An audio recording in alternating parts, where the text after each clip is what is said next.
नमस्कार दोस्तों, स्वागत है आपका आपके अपने YouTube channel exam Guru tips and tricks में। दोस्तों, रेलवे ग्रुप डी परीक्षा के लिए आज हम रीजनिंग का प्रैक्टिस सेट नंबर 23 करने वाले हैं। ठीक है। और यहाँ पे आपको पता होना चाहिए, रेलवे ग्रुप डी की बात करें, रीजनिंग का वेटेज सबसे ज़्यादा होता है। 30 क्वेश्चन यानी कि 30 क्वेश्चन पूछे जाते हैं। साथ में हमारे रीजनिंग के साथ साथ मैथ के टॉप 10 प्रश्नों की प्रैक्टिस सेट चल रही है, उसको भी ज्वाइन करना मत भूलिएगा। जिन लोगों ने अभी तक चैनल को सब्सक्राइब नहीं किया, पहला काम चैनल को सब्सक्राइब कर लेना, साथ में बेल का आइकन भी क्लिक कर लेना, जिससे आने वाले सारे वीडियोज़ के अपडेट एंड नोटिफिकेशन आपको टाइम टू टाइम मिलते रहे। तो चलिए आइए शुरू करते हैं। पहला क्वेश्चन आपके सामने स्क्रीन पर है। दिए गए विकल्पों में से विषम शब्द को चुनना है। तो देखो, पहला ऑप्शन है निश्चित, दूसरा है विशिष्ट, तीसरा है संदिग्ध, चौथा सुस्पष्ट। देखो, यहाँ पे निश्चित की बात हो या फिर विशिष्ट की बात हो या सुस्पष्ट की बात हो, ये किसी शब्द की निश्चितता, किसी बात की निश्चितता को दर्शाते हैं, चीज़ें स्पष्ट है।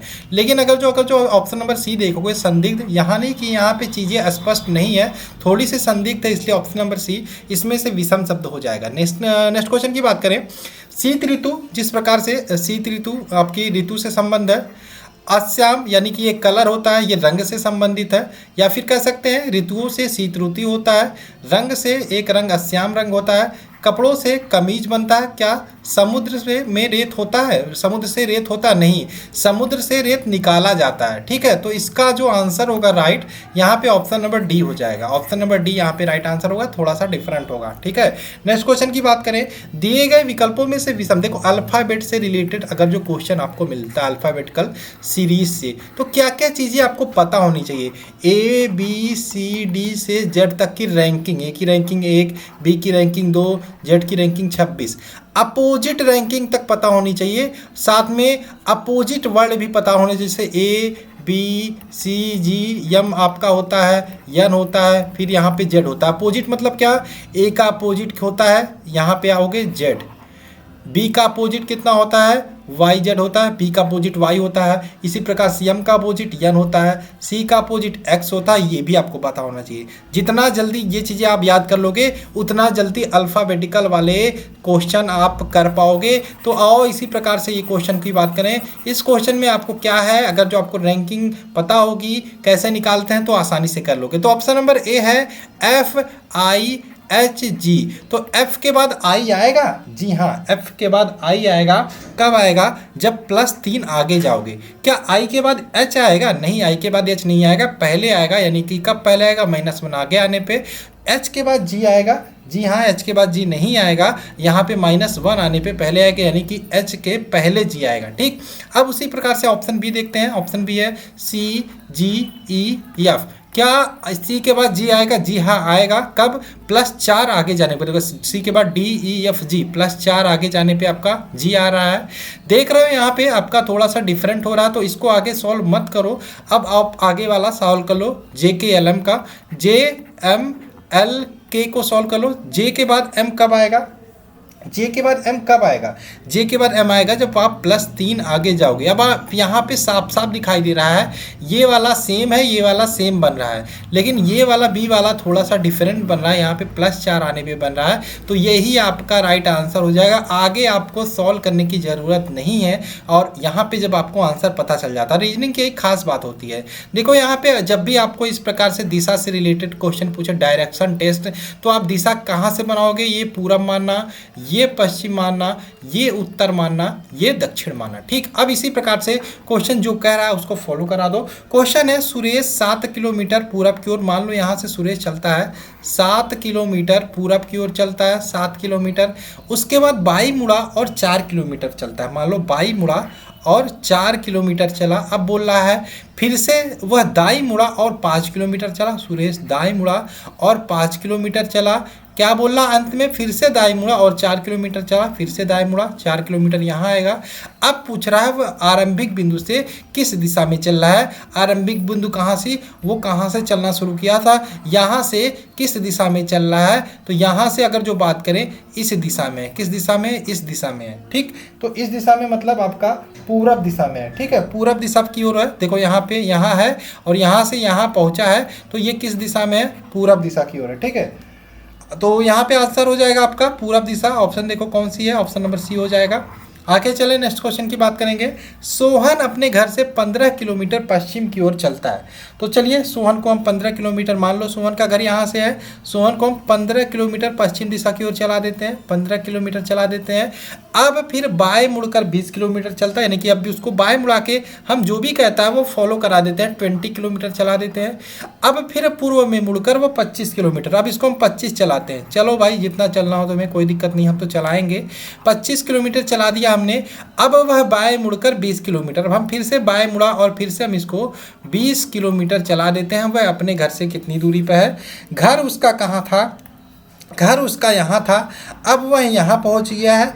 यानी कि बात करें यहाँ पे ये डिस्टेंस तो 20 है, इसमें कोई दिक्कत नहीं, एक सीधी रेखा में होगा। ये 15 था और ये 20 था, यानी कि यहाँ पे अगर जो हम लाइन खींचे ये 25 था, सॉरी ये 25 था, ये 25 था ना, हाँ।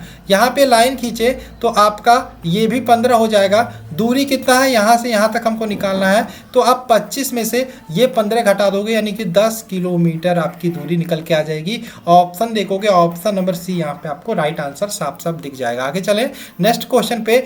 ब्लड रिलेशन का बहुत ही सिंपल क्वेश्चन है।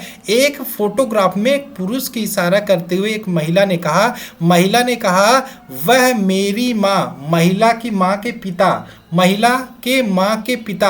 अब महिला के माँ के पिता की बात करें, ठीक है, महिला के माँ के पिता, तो महिला से क्या संबंध हो जाएगा? उस पिता का नाना से हो जाएगा।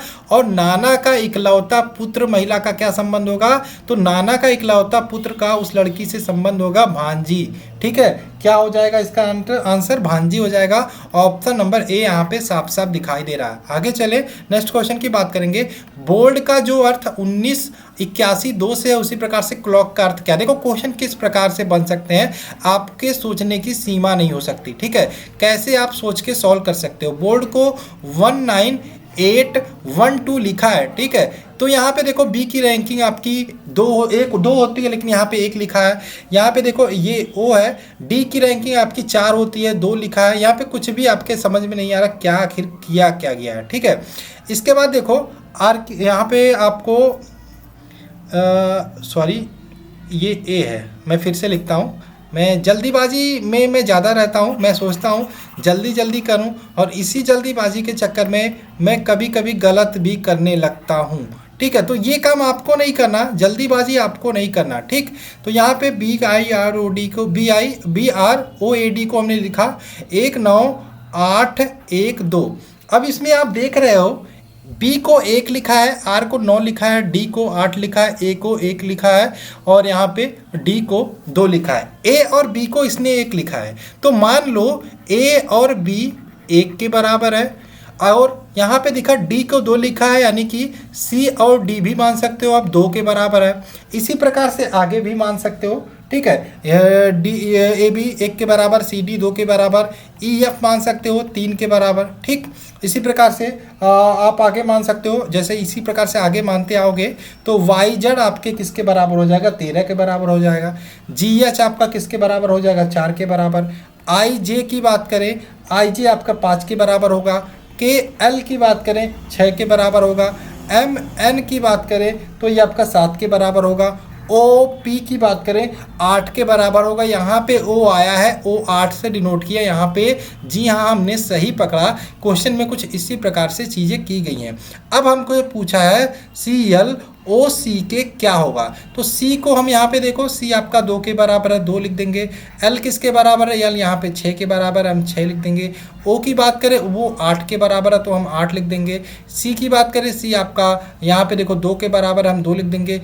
K की बात करें 6 के बराबर है, 6 लिख देंगे। 26826 कहीं पे भी आंसर आया 26826, ऑप्शन नंबर सी दिख रहा है, यही आपका राइट आंसर हो जाएगा। आगे चले नेक्स्ट क्वेश्चन की बात करें। मून को हमने कोड भाषा में -2 लिखा, तो मून में आप देख रहे हैं, मून में आप यहाँ पे देख रहे हो क्या चीज़ है, यहाँ पे यम और यन 2 व्यंजन मिल रहा है। क्या है? 2 व्यंजन। ठीक, 2 व्यंजन मिल रहा है, और ये ओ क्या है? वावल है। 2 व्यंजन को हमने -2 लिखा। इसी प्रकार से स्टार में बात करें 1 2 3 3 व्यंजन मिल रहा है, इसको -3 लिख सकते हैं। तो यहाँ पे इसका आंसर ऑप्शन नंबर डी हो जाएगा। ठीक, क्वेश्चन को आप यहाँ पे पकड़िए कि इस प्रकार से भी आप सॉल्व कर सकते हो, इस प्रकार के प्रश्न पूछे जा सकते हैं। पॉन्डर्स को कोड भाषा में ONMCDQR लिखा, तो यहाँ पे देख रहे हो P के बाद O आता है नहीं, पी के पहले ओ आता है, यानी कि पी से -1 रैंकिंग गया है पीछे, ओ के बाद यन आता नहीं, ओ के पहले यन आता है। सारी चीज़ें दिख रहे हो -1 रैंकिंग पीछे जाके किया क्या है। इसी प्रकार से मैट को आप लिख दो, एम के पहले क्या आता है, एल आता है, ए के पहले क्या आता है, कोई अक्षर नहीं आता तो एल के पहले सीधा जेड आ जाएगा, टी के पहले आपका एस आता है, एल जेड एस, देखो ऑप्शन कहीं पे दिख रहा है L Z S, option number A दिखाई दे रहा है, यही आपका राइट आंसर होगा। आगे बात करें बोल्डर, यहाँ पे देखो बोल्डर को कोड भाषा में ये लिखा है, ठीक। इसमें देखो क्या किया है, BOULDER है, इसको लिखा है ZMSJBCP। आप प्रश्न को लिखोगे या पढ़ोगे आसानी से आप पकड़ लोगे। बी के बाद जेड आया यानी कि -2 रैंकिंग पीछे आया है तब जेड आया है। ओ के बाद एम आता नहीं है, नहीं आता है, -2 रैंकिंग पीछे आओगे, सब में -2 पीछे आया, सब में -2 पीछे आया, ठीक है। इसी प्रकार से ई एल के क्यों बनाना है, ई के पहले -2 आओगे तो आपको सी मिलेगा, सी मिलेगा यहाँ पे। उसके बाद देखो आगे यहाँ पे सी मिलेगा, एल के पहले -2 आओगे तो जे मिलेगा, आई के पहले -2 आओगे तो आई मिलेगा, CJI देखो कहीं पे आंसर में दिख रहा है, जी हाँ ऑप्शन नंबर सी दिख रहा है, यही आपका राइट आंसर होगा। दी गई श्रेणी का लुप्त अंक ज्ञात करना है। क्वेश्चन है आपका श्रेणी है 120, 119, उसके बाद दिया 115, उसके बाद दिया 106, उसके बाद दिया 90। बहुत ही सिंपल है, 120 से 119 लाने के लिए देखो क्या किया है, 120 - 1 स्क्वायर किया है तो आपका 1 स्क्वायर यानी कि 120 - 1 आपका 119 हो गया। 119 से 115 लाने के लिए इसी प्रकार से कम बढ़ाते चले जाओ, 119 - 2 स्क्वायर यानी कि 119 - 4 करोगे 115 आ जाएगा। इसी प्रकार से 115 - 3 स्क्वायर 106 हो जाएगा, 106 - 4 स्क्वायर 90 हो जाएगा, 90 - 5 स्क्वायर तो 90 - 5 स्क्वायर मतलब 25, तो आपका 65 हो जाएगा यहाँ पे आंसर। ऑप्शन देखो 65 कौन सा, ऑप्शन नंबर बी आया है, यही आपका राइट आंसर होगा। नेक्स्ट है दी गई श्रेणी में लुप्त संख्या ज्ञात करना है। देखो 49 के बाद 46 है, 46 के बाद 43 है, 43 के बाद 40 है, बहुत ही सिंपल है, -3 यहाँ पे माइनस करते चला गया है तो 34 यहाँ पे 40 के बाद -3 करोगे तो आपका 37 आएगा, ऑप्शन नंबर बी हो जाएगा इसका राइट आंसर 37, ठीक। आगे चले नेक्स्ट क्वेश्चन के। नेक्स्ट क्वेश्चन हमारा है अनुक्रम दिया है, इसमें आपको अलग अगला क्रम बताना है। क्वेश्चन है CDH, उसके बाद आपका अनुक्रम है FGK, उसके बाद आपका अनुक्रम है IJN। अब देखो सी के बाद एफ आया है, डी के बाद जी आया है, एच के बाद के आया है। कब आया है देखो, सी के बाद डी कब आएगा, जब आप +3 रैंकिंग आगे जाओगे। डी के बाद जी आएगा जब +3 रैंकिंग आगे जाओगे। एच के बाद के जाएगा +3 रैंकिंग आगे जाओगे। इसमें भी सेम चीज़ किया है, कोई डिफरेंट नहीं है, बहुत ही सिंपल क्वेश्चन है आज के सारे। और इससे को अगर जो आप नहीं कर पाते हो तो आपकी पढ़ाई अच्छी नहीं चल रही है। आई के बाद +3 आगे जाने पे एल आएगा, उसके बाद आपका जे के बाद +3 आगे जाने पे यम आएगा और एन के बाद +3 आगे जाने पे क्यू आएगा, यानी कि LMQ इसका राइट आंसर होगा। तो क्वेश्चन कुछ नहीं होता, सॉल्व करने के लिए आपको अल्फ़ाबेट के सारे चीज़ें याद होनी चाहिए, रैंकिंग याद होनी चाहिए, अपोजिट याद होनी चाहिए। जितना जल्दी याद होगा और जितना ज़्यादा प्रश्नों की प्रैक्टिस करोगे उतना जल्दी आप प्रश्नों को पकड़ोगे, क्वेश्चन में किया क्या गया है, कहना क्या चाहता है, उतना जल्दी आप प्रश्नों को करोगे। AFGEJK INO ठेम उसी तरीके से लिख दो, AFG, उसके बाद आपका है EJK, उसके बाद आपका है INO। अब यहाँ पे नेक्स्ट आपको बताना क्या आएगा। ए के बाद ई आया है तो नहीं, यानी कि ए के बाद ई आएगा +4 रैंकिंग आगे जाने पे। एफ के बाद जे, इसमें भी +4 रैंकिंग आगे जाने पे। जी के बाद के +4 रैंकिंग आगे जाने पे। सेम देखो सब में +4 आगे गया है, सब में +4। आई के बाद आपका +4 आगे जाओगे तो आपका यम मिलेगा, यन के बाद +4 आगे जाओगे आर मिलेगा, और यहाँ पे देखो ओ है, ओ के बाद +4 आगे जाओगे यस मिलेगा, MRS इसका आंसर होगा। मैंने बोला था मैं जल्दीबाजी में कराऊंगा थोड़ा, कोई दिक्कत नहीं, लेकिन मुझे पता समझ में सबको आ रहा होगा जिन्होंने अल्फ़ाबेट को अच्छे से पढ़ा होगा, अच्छे से समझा होगा। हम प्रैक्टिस कर रहे हैं, प्रैक्टिस ऐसे ही होनी चाहिए जल्दीबाजी में, क्योंकि आपके पास एग्जाम हॉल में भी टाइम नहीं मिलता। स्टेटमेंट से के शब्दों को यूज करके कौन सा शब्द नहीं बनाया जाता, साफ साफ दिखाई दे रहा है, इसमें आर कहीं भी नहीं है स्टेटमेंट में, और यहाँ पे स्टार्ट दिया है तो यहीं पे ऑप्शन नंबर सी आपका राइट आंसर होगा। नेक्स्ट है बुद्धिमान का जो संबंध मूर्ख से है, यानी कि बुद्धिमान फूलवान का विपरीतार्थक शब्द है मूर्ख, और फुलाना का शब्द क्या हो जाएगा, विपरीतार्थक हवा निकालना। तो यहाँ पे ऑप्शन नंबर बी आपका राइट आंसर होगा। जिस प्रकार से हीमोग्लोबिन का संबंध रक्त से है, उसी प्रकार से क्लोरोफिल का संबंध क्या होता है, तो हीमोग्लोबिन ध्यान रखिएगा कहाँ पाया जाता है, मनुष्य के ब्लड में, रक्त में। क्लोरोफिल कहाँ पाया जाता है, हरे हरे पेड़ पौधों की पत्तियों में पाया जाता है, तो पत्ता यहाँ पे right answer option number A हो जाएगा। नेक्स्ट बात करें, जिस प्रकार से 10 का संबंध 1000 से है, तो 10 की क्यू करते हैं तो आपका 1000 निकल के आता है, उसी प्रकार से 2 का क्यू करेंगे तो आपका 8 निकल के आ जाएगा। यहाँ पे ऑप्शन नंबर डी आपका राइट आंसर होगा। आगे चले नेक्स्ट क्वेश्चन की बात करेंगे। BCFDH को इसने ये लिखा है, तो यहाँ पे देखो अपोजिट यहाँ पे किया गया है, साफ साफ पकड़ में आ रहा है। BCFDH को हमने लिखा है YXUWS। देखो यहाँ पे B का अपोजिट Y होता है, ट्रिक आप याद करोगे बाई, ठीक, बाई से याद कर लो तो ये ट्रिक होता है बी का अपोजिट वाई। एक एक ट्रिक जो मैं बता रहा हूँ उसको याद करते हैं। जैसे बात करें ट्रिक का की याद करने की, तो बी का अपोजिट वाई, ए का अपोजिट जेड, ये तो आपको पता होगा, एम का अपोजिट एन याद कर लो, एक और याद कर लो SHIRT, शर्ट का हो गया, तो शर्ट से आप याद कर लोगे एस का अपोजिट एच, यस का अपोजिट एच, IR या फिर इंडियन रेलवे कर सकते हो, आई का अपोजिट आर। ये कुछ अपोजिट है, इनको याद कर लो। 13 होते हैं टोटल, 13 याद करने होते हैं, ठीक है। और होता है आपका बहुत सारे होते हैं, मतलब इसमें देखोगे। अब देखो इसमें यस का एच अपोजिट है, ओ का डब्ल्यू अपोजिट है, एफ का यू अपोजिट है, सी का एक्स अपोजिट है, ठीक है। तो यहाँ पे हम किसको इसका अपोजिट निकालना है, MAGKD। ट्रिक से याद करो, कुछ भी याद करो, बहुत सारे ट्रिक आपको यूट्यूब पे भी मिल जाएंगे कि कैसे अपोजिट को याद कर सकते हैं। यम का अपोजिट मैंने बताया यन होता है, यन आपने लिख दिया। ए का अपोजिट क्या होता है, जेड होता है, आपने जेड लिख दिया। अब आप देख रहे हो यन जेड, यन जेड आपका कहीं पे भी दिख रहा है ऑप्शन में, यन जेड दिख रहा है और कहीं दिख रहा है, नहीं दिख रहा है, तो आपको आगे सॉल्व करने की ज़रूरत ही नहीं। ऑप्शन नंबर बी आपका राइट आंसर हो जाएगा। आगे चले, क्वेश्चन को ऐसे ही पकड़ा करो यार, क्या जरूरत है आगे सॉल्व करने की जब आपका आंसर निकल कर। डी ई को 10 लिखा है, डी की रैंकिंग 4 होती है, ई की रैंकिंग आपकी 5 होती है। डी की रैंकिंग 4 होती है, ई की रैंकिंग 5 होती है। इनका मल्टीप्लाई करें, 20 आता है, 20 को 2 से भाग देते हैं, 10 आ जाता है, कहीं पे कोई दिक्कत।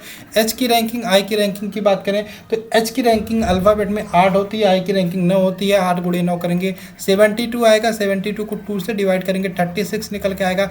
जी हाँ, 36 आपको आंसर में दिख रहा है, ऑप्शन नंबर सी, तो यही आपका राइट आंसर होगा। आशा है आपको ये वीडियो पसंद आई होगी, तो जल्दी से वीडियो को लाइक कर देना। चलिए मिलते हैं नेक्स्ट वीडियो में। आप लोग कमेंट किया करते रहा करो क्या चीज़ें चाहिए क्या नहीं चाहिए, जिससे मैं आगे भी आपके लिए जैसा आपको वैसा करता रहूँ। चलो वीडियो को लाइक कर देना, मिलते हैं नेक्स्ट वीडियो में। जय हिंद दोस्तों, जय भारत।